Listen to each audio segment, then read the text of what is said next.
తర్వాత పెట్టుకున్నాను. మీ common representations Modi గారికి ఏమి ఇవ్వాలో అది, ఎందుకంటే ఇది ముచ్చుమరిది ఏదో ల్యాండ్ సమస్య. లెటర్ టైప్ చేయాలంటే ఇది ఆల్రెడీ మీరు నాకు ఇచ్చినారు. 1985లో మాదారి కుర్వ ఎస్సీ ఇచ్చినారు.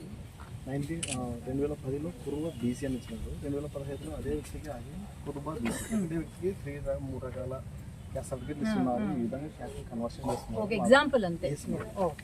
అది ఎగ్జాంపుల్ కూడా ఈ ఇంక్లూజర్స్ పెట్టాము. ఓకే. ఇది వచ్చేసి మనం ఇప్పుడు ఏం రిలీఫ్ అడుగుతున్నామంటే, తెలంగాణ ప్రభుత్వం ఏం చేసిందంటే, గతంలో ఎవరికైతే కుర్వ బీసీని తప్పుగా ఇచ్చినారో వాళ్ళకి మదాసి కుర్వ మాదారి కుర్వ అని చెప్పేసి 168 మెమో ఇచ్చింది.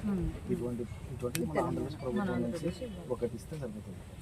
ఇది వచ్చేసరికి బండాత్మకూరు మండలము. బండాత్మకూరు మండలంలో సబ్ కలెక్టర్ బండాత్మకూరు ఎంఆర్ఓ గారు 1993లో ఎంక్వైరీ చేసి VRO RI MRO sub collector అందరూ క్యాస్ట్ సర్టిఫికేట్ ఇచ్చినారు. తర్వాత ఇప్పుడు అతని పిల్లలకి కుర్బానీ ఇస్తున్నారు. మదాసి కుర్వ ఎస్సీ ఇచ్చి ఏది ఇస్తున్నారు అంటే యాదవ్ తీయాలి అన్నట్టు అయిపోతుంది. క్యాస్ట్ కన్వర్షన్ అతను అనడానికి ఎగ్జాంపుల్.